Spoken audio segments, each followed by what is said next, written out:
had a lot of concerns regarding digital identity. Like many other people, is it safe? I'm a millennial baby, so I've grown up all around technology. I know how to use it. My problem isn't with it being digital, my problem's with private companies wanting to treat it as a consumer product. All the time we're talking about digital data, digital identity, but it's actually human identity. This is something deeply, deeply personal to you, and it could be really sensitive data. Digital identities have many benefits for people and for the economy, but if people are really going to use them and be confident using them, we need to know what the government should be doing in this space to give them the peace of mind that they need to adopt those technologies.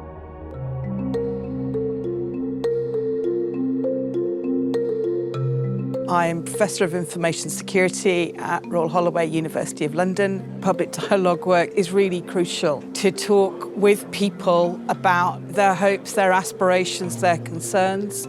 We're talking about digital technologies that are going to affect all of us. Public dialogue was a really useful tool for this deliberation. It was a great way of exploring the principles, things that matter to people, that underpin what they're telling us. All right, how are you doing? I'm Baz, I'm a medical student. I've got Kurdish heritage, I've got Kurdish family history, but I'm Welsh through and through. My ADHD means that I'm awful when it comes to remembering appointments and schedules and things. It being online meant that I was able to really enjoy the aspects of it reducing my social anxiety. My name is Nausheen. My profession is IT. I am a mother of 2 kids. I was very excited if something I say can have an impact and be actually implemented. And when there are dialogue like this happens and the views are exchanged, your perception, your views, they actually change for better. I'm Helen and I live in Leeds in West Yorkshire. I've worked with the NHS, I've worked with people with mental health issues. Like everybody's background who came to this, all of us bring our own lenses to the world. My group was fantastic. People from different backgrounds, different lifestyles, and we had the opportunity to listen to lectures given by innovative technology companies, universities. The main thing that worries me is for someone like my grandmother here, she wouldn't be able to partake in something like a digital identity on her own whatsoever.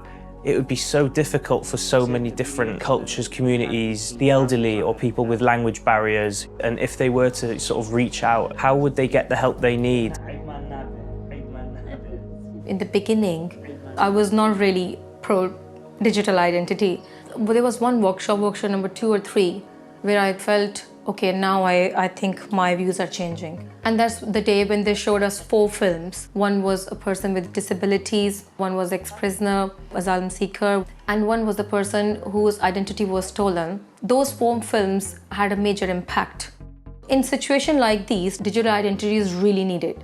It can make a difference. Digital is a double-edged thing for me. Technology and what we can do with it is amazing.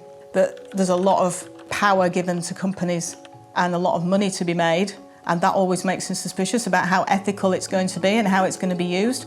But I think we have to be so careful about how we manage it. The last few years had been quite unsettling for the public with the COVID times. Overall, the trust between the public and the government has been lost. We need to feel that trust.